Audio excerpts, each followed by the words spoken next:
Parte segunda segundo. Hacia el norte. El día en que emprendieron el camino hablaron de cosas sin importancias. Al otro día Dulcancelín no habló más que para decir lo imprescindible. Y la canción del Zigzag sonó cansada. El guerrero no sabía imaginar. Pero ese día oscuro, tan cerca de donde Champalue había cortado sus últimas flores, el guerrero vio a su esposa. La veía danzando a orillas del lago. Ella lo saluda y él le devuelve el saludo desde la cueva. Afortunadamente Cucup estaba entretenido en saborear los últimos higos. De haberlo visto al guerrero saludar a la intemperie hubiese pensado que el guerrero tenía alguna fiebre. Luego siguieron andando. De tanto en tanto, entremezclados con el sonido de tormenta, se escuchaban los tambores de los brujos de la tierra. Dulcancelín señaló hacia el mar. Una luz se movía en dirección al norte. Eran los Lulus. También los Lulus habían sido convocados al concilio. Y, probablemente, esos que estaban viendo se dirigían a la Casa de las Estrellas. Pero eran muchos, hasta donde sabían no deberían ser más que 2. En los días siguientes, volvieron a ver a los Lulus. Siempre después del atardecer, y siempre avanzando hacia el norte. Hombres y Lulus siguieron avanzando por caminos diferentes pero en la misma dirección. En una noche Asas sin lluvia los Lulus se presentaron. 2 colas rojizas y una blanca. Ellos le mostraron la piedra de alba. Cuando la piedra cambie de color y de blanca se torne a oscura, será porque termina la potestad de la vida sobre la muerte. La piedra tenía forma perfectamente cilíndrica, y era de color blanco traslúcido. Sin embargo, en su interior se veía una mancha oscura de contorno regular. Los Lulus esperaban que eso fuera suficiente para entender que se aproximaba una guerra. Para que la magia tome sus armas sin demora. De lo contrario será nuestro merecido destino. Solo haremos alto, en el desierto para hablar con los pastores. Cucup le dice a los Lulus que no era tiempo para andar divulgando estos hechos. Pero ellos le respondieron que no pensaban igual. Cucup. El tapiz sobre la arena. Pelear contra un grupo de Lulus enfurecidos no era nada fácil de salir con vida. A diferencia del mensajero Zigzag, no evitaron el encuentro con los pastores. Al contrario, se esforzaron en dar con ellos. El jefe de los pastores escuchó todo lo que el anciano Lulú tenía para decir. El Lulú iba a enseñar la piedra de alba, pero en esta ocasión algo lo detuvo. El pastor le dice que días atrás su mayoral recibió a un Zigzag que traía mensajes, que venía a buscar a su primogénito, y el mayoral vio partir a su hijo junto al Zigzag. Luego le convidan al grupo de Lulus Agua de Maíz para que siguieran su viaje con mayor fuerza, y que se adelantaran con su ejército. Ellos se unirían en la comarca aislada. Los pastores los llevarían hasta el lugar donde realizaban sus celebraciones. Extendieron un tapiz tejido con hilo de caña tierna. Las criaturas de las islas sorbieron con gusto el agua de maíz ligeramente ácida y fresca. Los pastores no compartieron el festín, solo los miraban beber, los miraban con ansiedad y Cucup y el guerrero no volvieron a ver los Lulus. Estaban a orillas del pantanoso, en el límite de los confines, y el brujo de la tierra aún no se había presentado. El viento del norte trajo malas noticias, el viento olía a muerte. El guerrero le dijo a Cucup que debían ver qué ha ocurrido. Cucup contradice que hay que evitar a los pastores. Para eso es urgente dirigirse hacia la costa. Y si no se equivocaba, esas dunas estarían en dirección opuesta. Dulcancelín dice que no estaba tan lejos.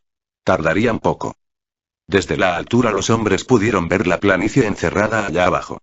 Los cadáveres ejército de Lulus se descomponían al sol. Dulcancelín decidió bajar. Buscó entre los cadáveres reconocer al Lulú anciano, y descubrir la causa de su muerte. Pero los rostros eran muecas de dolor, demasiados parecidos en la muerte. Algo estaba claro: los Lulus no habían muerto peleando. Cuando Dulcancelín levantó la cabeza a ambos lados de la explanada, los pastores tensaban sus arcos, y tenían a Cucup con ellos. El cautiverio. Los extranjeros fueron empujados al interior de la tienda. El que parecía jefe de aquel campamento le indicó que se sentaran sobre una estera. Era seguro de que aquel hombre había sido informado por los Lulus del concilio que iba a realizarse en Belerán. Cucup le dice que también ellos habían hablado con las criaturas de la isla. Luego el olor de la muerte los llevó a la hondonada donde los hallaron muertos. Su compañero, Dulcancelín, no estaba revolviendo cadáveres. Él buscaba Cucup no quiso mencionar la piedra de alba, él buscaba la causa de la muerte. El jefe dice que el mayoral era el responsable de decidir si ellos seguirían su viaje. Pero él venía en camino, mientras tanto los retuvieron con ellos. Los encerraron en una antigua construcción que servía de granero. El guerrero mantiene una conversación con Cucup y le dice que esos Lulus no tenían más heridas que las ocasionadas por los pájaros. La muerte no les había llegado de afuera. Les vino desde adentro, y con mucho dolor. Se trataba de un fuerte veneno. Además el guerrero le comenta de su sueño donde los Lulus bebieron agua de maíz. Había un tapiz de caña extendido en la arena, y a su alrededor, unos cuencos rebalsados. Los Lulus parecían satisfechos. También estaban los pastores, pero ellos no bebían, solamente esperaban y los pastores esperaban ver morir a los Lulus. Él pensaba que si querían salvarse debían huir de ese lugar. El Zitsai pensaba. Aquella ventana y desde que habían llegado que el Zitsai se había puesto a pensar cómo escaparse. Los beneficios del plan serían que no estarían expuestos a luchar a desigual de 2 contra 1. Nos liberaremos de atravesar el campamento con los pastores andando por allí. Y lo mejor es que ellos, los pastores, no sabrán que han huido sino hasta varias horas después. Los riesgos no eran tantos. Oían cada mañana cuando los pastores se van con sus rebaños y también oían a los que permanecían allí que no eran tantos. Serán muy pocos. Y además contarían con una noche entera de ventaja. Dulcancelín se puso en cuclillas y Cucup se trepó a su espalda. Las dos alturas sumadas alcanzaban al borde del tragaluz. Cucup consiguió pasar la cabeza y los hombros. Lentamente, cuidando de girar y sostenerse, se dio vuelta. Un esfuerzo más y logró de sentarse con las piernas del lado del granero y la espalda del lado del desierto. Tensó la cuerda que llevaba atada a la muñeca y cuando la sintió segura la dejó caer hacia atrás. La cuerda no era más que una añadidura de trozos de cinchas y correas. El Zitsai pudo mantener los pies contra la pared hasta que al fin sus pies tocaron tierra. El siseo de la víbora más temible del desierto se oyó cercano. El centinela se erizó. Estaba pensando en el costado norte del granero, el que tenía una pequeña ventana. Con el machete en la mano, Sudorosa caminó en esa dirección precaviendo cada paso. Cucup estaba afinando los labios ocultos tras la pared que daba a las montañas. La víbora siseó otra vez. Cucup se apuró. Debía desaparecer por el costado sur, curvar la lengua en un delgado canal, y sonar como una serpiente. Si el centinela conseguía matarla sería el héroe del siguiente día. El Zitsai caminaba hacia atrás, de espaldas al oeste. El centinela se dijo a sí mismo: ha visto el machete, y se volvió a su nido bajo el arma. Había decidido a regresar a su puesto. Un silbido paralizó al pastor y ocultó el ruido de la tranca. El siguiente silbido sonó tan feroz que tapó el golpe de la tranca volviendo la puerta a su sitio. El centinela, que recién recuperaba el aire, dio un paso hacia atrás. Cucup y Dulcancelín desaparecieron donde el norte y el oeste se juntaban. Y enseguida estuvieron bajo la ventana. Cuando el centinela estaba en su puesto. El Zitsai y el Usiwil que atravesaron el campamento. Cerca de los corrales deambulaban unos pocos yamellos. Tomaron uno cada uno y siguieron por el camino del norte. Se adelantaron. El día en que zarparon las naves. Cuando salieron de allí cargaban tesoros. 2 vástagos de un gran cactus, que limpios de espinas y desollados de su carne se transformarían en cuencos. 2 estacas apropiadas para despuntarlas.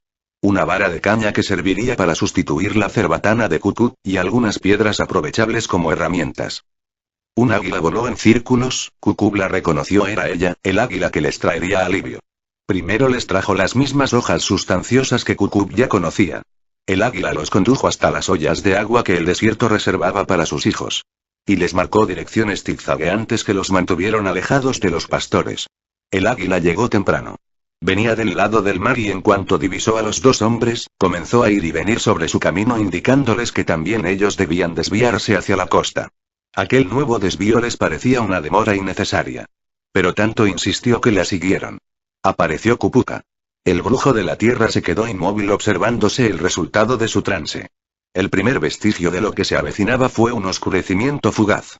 Sabían que aquello era solo el principio de algo que venía detrás y lo que venía no se hizo esperar demasiado. Una sombra apareció desde lejos. La mancha se acercaba desde el sur. Eran cientos y cientos de cientos, una vastedad de alimañas avanzando. Cucup quiso escapar, pero Cupuca lo tomó del brazo. Cupuca comprendió que aquel éxodo llevaba un destino mucho más imperioso que 3 hombres y 2 yamellos. Atrajo hacia sí al Zitsai aterrorizado, y lo sostuvo muy fuerte, con el rostro contra su pecho. Pero tal como Cupuca lo creía, la multitud de pequeñas bestias pasó cerca de ellos sin distraerse de su avance. Mientras se alejaban volvieron a simular un manto, después una sombra y por último una línea negra. Hoy mismo, los extranjeros se han puesto a navegar. A partir de ahora, cada instante los acerca a ellos. El brujo dice que se llevará a el águila Q, tiene una tarea importante que realizar. A cambio les dejo un nervio de venado. Para tener un arco. Y a Cucup le dio un odre. Con un sorbo de aquello reparara tanto como muchos sorbos de agua. Les dice que los pastores no aparecerán, pero si lo hicieran tendrían que tomar rápidamente al noroeste hasta que encontraran unas enormes extensiones de sal. Abandonen a los llamellos y continúen. Los llamellos no pueden caminar por allí. Ellos también dejarán sus animales y los pastores jamás seguirían adelante sin sus animales. No importa a qué punto de la costa arriben, las mujeres peces les llevarán una embarcación para que naveguen de costa a costa la bahía de la Mansa-Lalazque. En una casa extraña. Estaban sentados.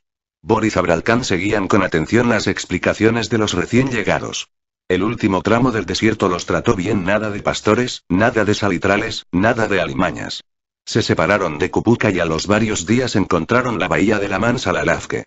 En el lugar preciso los aguardaba una balsa. Dulcancellín se puso a recordar su llegada a la Casa de las Estrellas. Aquellas construcciones, es donde los astrónomos habitan y tienen sus observatorios. Aquí se confeccionan y se comercia. Este es el lugar de las ceremonias y de los juegos comunitarios. Zabralcán le dice a Dulcancellín: sabemos que no existe el tiempo de explicar todo a cada uno. Somos quienes somos, y hacemos lo que debemos hacer. Los extranjeros no estarán aguardando a que nos pongamos de acuerdo. Sus naves llegarán pronto y aún no sabemos con qué fines. ¿Has oído sobre Misarianes lo suficientes como para saber si son sus ejércitos los que vienen? Es probable que ninguno de nosotros sobreviva para batallar con sus vecinos. Queremos decir con esto que los conflictos entre lulus y pastores, si los hubiera, deben quedar afuera. La cara de Cucup se transformó cuando escuchó que hasta que todo acabara, no podrían abandonar la Casa de las Estrellas. Era una nueva orden de los astrónomos como de costumbre, apoyada en razones claras. Zabralcán le dijo a Cucup que habían decidido que él haría una visita al supermercado de Beleram, en el lugar donde se reúnen personas de todas las aldeas cercanas. Como Cucup conoce varias de ellas y confían en él, tendría que ir allí y enterarse de todo lo que comentaran. El concilio se reúne. Zabralcán, supremo astrónomo y el primero en la cofradía del aire libre. Molizmos, del país de los señores del sol. Dulcancellín, representante de los Usiuilques. Ella es Nakin, del clan de los búhos. Elec, de la estirpe de los boreos que llamamos acechadores del mar. Y Yamchenke, el que hablará por los pastores. Por, supremo astrónomo del pueblo Zitzai. En la estera vacía debió estar el representante de los Lulus. El hombre que ocupaba la novena estera, a un costado del semicírculo, extendió en el piso 9 paños de tela labrada. Eran 7 códices de corteza plagada donde estaban escritas las noticias que los boreos habían traído por el mar. Bor y Zabralcán vestían ropas más fastuosas que las de la noche anterior. Molizmos exhibía ropas soberbias, vestido de oro turquesas y empenachado con largas plumas. Brazaletes, collares, argollas en la nariz y en las orejas. Nakin era la única mujer en el concilio. Llevaba el pelo volcado hacia un lado y sujeto varias veces con un cordón. Elec tenía el pelo como pulpa de zapallo. Misarianes, el hijo de la muerte, hablaba parecido a la verdad. Las consecuencias que traería Misarianes serían: si son derrotados en esta guerra, la vida caerá con ellos. Y el odio eterno caminará por el atardecer de la creación. Cupuca recibió tales visiones de los extranjeros que pudo asegurar que ese día y en ese momento, sus naves zarpaban hacia las tierras fértiles. Elec cuenta que al principio, eran como los dedos de una mano. Pero, rápidamente, otros se sumaron al nuevo hábito de permanecer mirando el Yentru durante días enteros. Era costumbre de ellos observar el Yentru y meditar, pero no de esa piedra. Un extraño fenómeno impulsa a que permanezcan estáticos de cara al Yentru, sin comer ni beber, hasta que las fuerzas los abandonan. Todos ellos esperan y cuando le preguntas a quién, ellos dicen: vienen los padres. Eso ocurría en la estirpe. Este concilio debe diseñar un plan y ponerlo en funcionamiento. Eso era sabido por todos nosotros. Lo nuevo es que deben hacerlo renunciar a la idea de conocer la identidad de los que vienen y sus verdaderos propósitos. Procuremos que nuestra decisión tenga patas de venado para que pueda saltar de un lado a otro, ocasionando el menor daño. Y Yamchenye les dice que si los boreos quisieron mentir y mintieron de las cosas que pasaban en la tierra de ellos. Cada uno repitió la pregunta del pastor para sí mismo. Los sideresios. Una flota atravesaba el Yentru en dirección a tierras fértiles. En una de ellas iba Leogros, almirante de la flota de los sideresios. Primus, el doctrinador, pasaba gran parte de su tiempo acurrucado entre las jaulas y alimentando a sus perros oscuros. Los sideresios no provenían de la misma tierra, no hablaban la misma lengua, y tampoco pertenecían a la misma especie. Los sideresios no existían antes de que Misarianes los convocara a su sombra.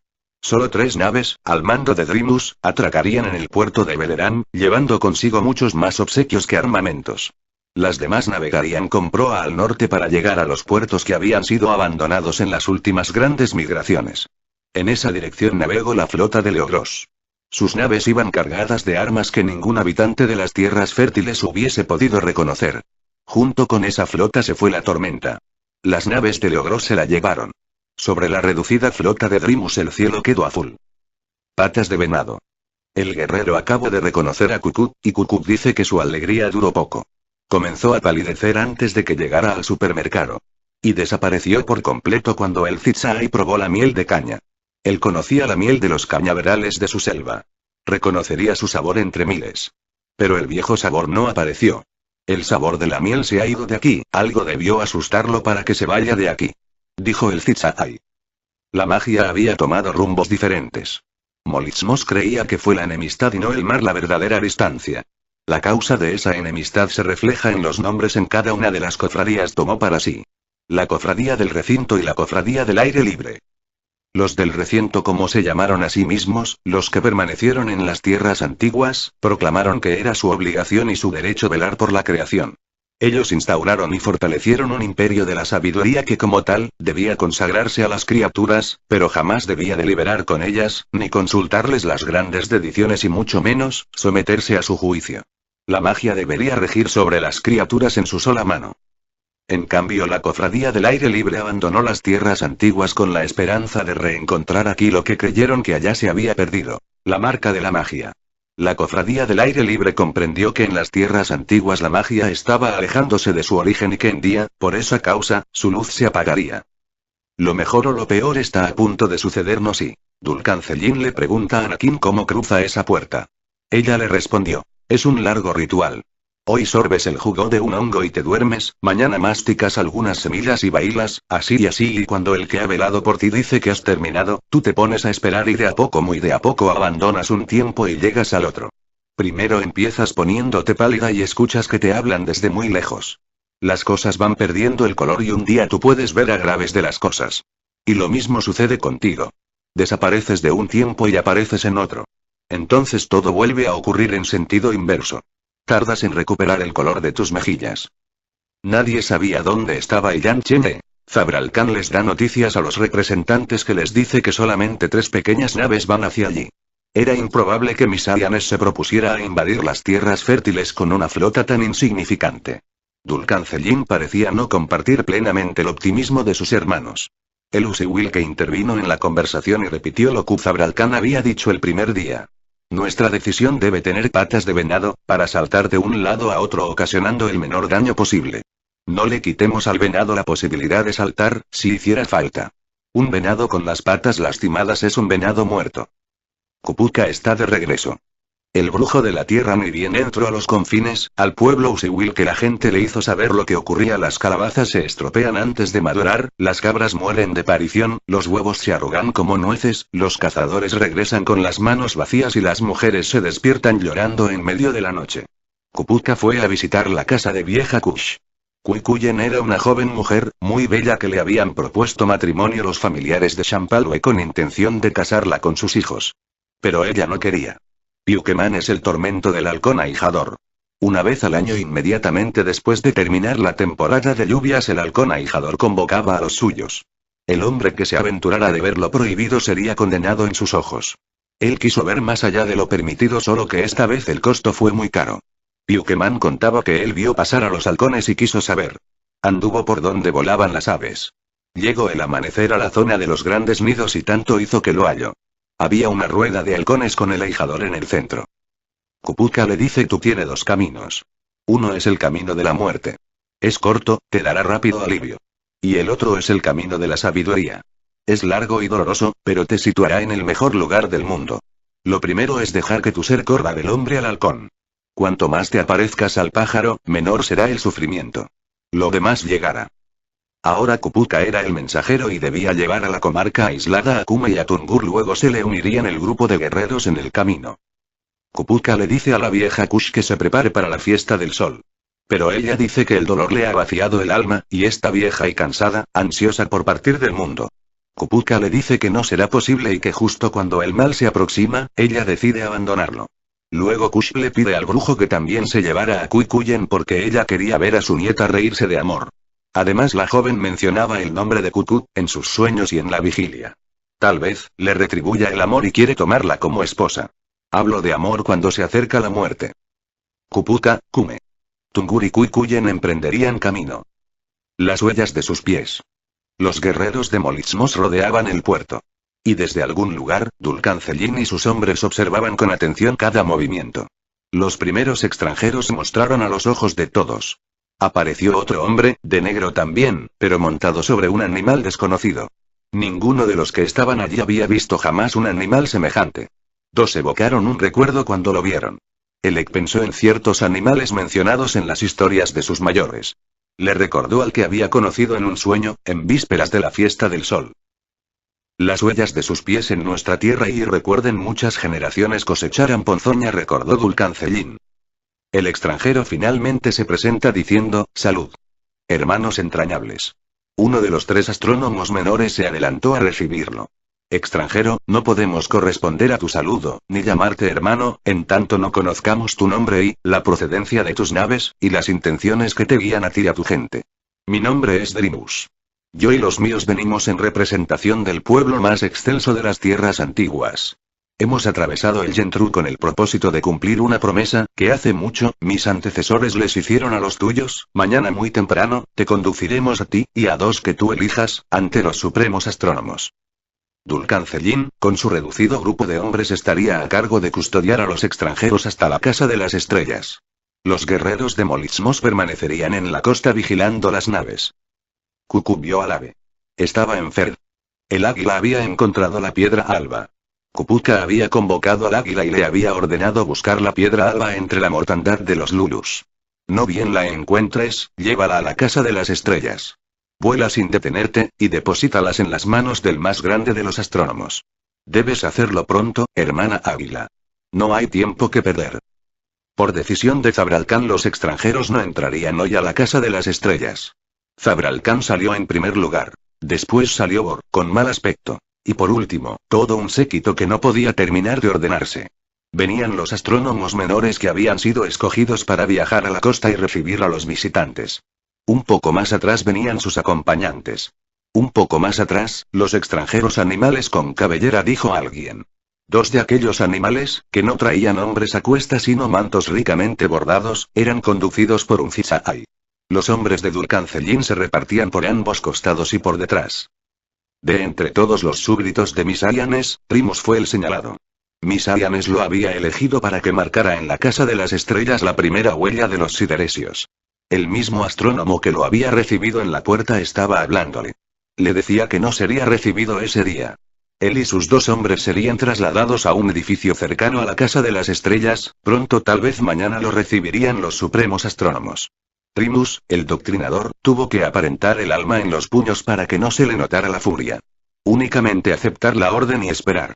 Esperar que estuvieran frente a él aquellos que se hacían llamar supremos astrónomos, descendientes de los que traicionaron a la magia del norte.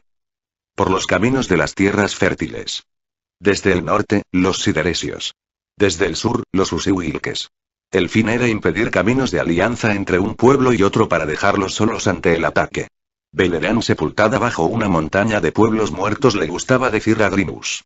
Los guerreros usihuilques habían avanzado con mucha rapidez. Pero el ataque de los pastores durante las noches, se hicieron frecuentes. No solo cada una de esas noches el ejército disminuía, sino también por el retraso que sufría la marcha. Los sideresios entraron en pequeños grupos a las chozas de palma, y con sus armas brillantes tajearon los sueños durmientes de la estirpe de los acechadores del mar. Las mujeres peces, algunas que pasaban en busca de alimento a la isla triste, vieron lo que estaba sucediendo. Entonces decidieron nadar hacia el sur, para avisarles a los supremos astrónomos lo que pasaba, pero no pudieron llegar a donde querían porque un ataque de peces carnívoros, inaudito en la zona tan fría, las alejó de la costa y las persiguió mar adentro. El viento llegó con ganas de jugar. Encontró túnicas muertas tendidas en hamacas que apenas se mecieron en su entrada. Espantado se puso en camino a Belerán con la triste noticia. Pero nunca llegó a donde quería. Un viento que no era de por allí ocupó su camino y lo deshizo en hilachas. Los usihuilques continuaban su avance. Kukub atravesaba la explanada con el águila en brazos. Va a sepultarla en el suelo de la selva, pensó el anciano. Los sideresios desde el norte, los usiwilkes desde el sur, y un mago de las tierras antiguas oscureciéndolo todo, de modo que la casa de las estrellas no lo supiera. Las mujeres peces no pudieron llegar con los mensajes, el viento tampoco pudo. Y tampoco los pájaros que había enviado Kupuka. Y Belerán sin saber nada de lo que ocurría. El despertar. Y Yang Chenye apareció en el camino el Zitza y se preguntó qué hacía por allí. Era muy extraño que Yang Chenye estuviera caminando selva adentro. Kukub lo empezó a perseguir pero no era fácil. Alguien que venía corriendo en dirección a ellos. Era un joven de la estirpe de los acechadores del mar. Y dice que debía llegar a la casa de las estrellas. Para decir lo que estaba ocurriendo en su estirpe. Y Yang Chenye levantó del suelo una piedra de considerable tamaño y golpeó con furia la cabeza que descansaba contra su pecho. Los restantes respondieron al lejano mandato de Misayanes, cuya crueldad había llegado a las tierras fértiles mucho antes que sus naves. Nunca jamás en su vida Kukub había sido testigo de una ferocidad semejante. El Zitzaí corrió con desesperación llevando delante de sí la imagen del crimen que había presenciado. Kukub llega a la casa de las estrellas, le comenta Zabralcán y Aleg lo que había ocurrido. Ahora sabían la ausencia de Yang Chenye. No es tarde para el venado. El venado defenderá su sangre y su territorio. Los extranjeros habían escapado y asesinado a los guardias. Los guerreros usiwilkes tomaron 2 animales con cabellera y salieron para la costa. ¿Dónde estaban sus naves?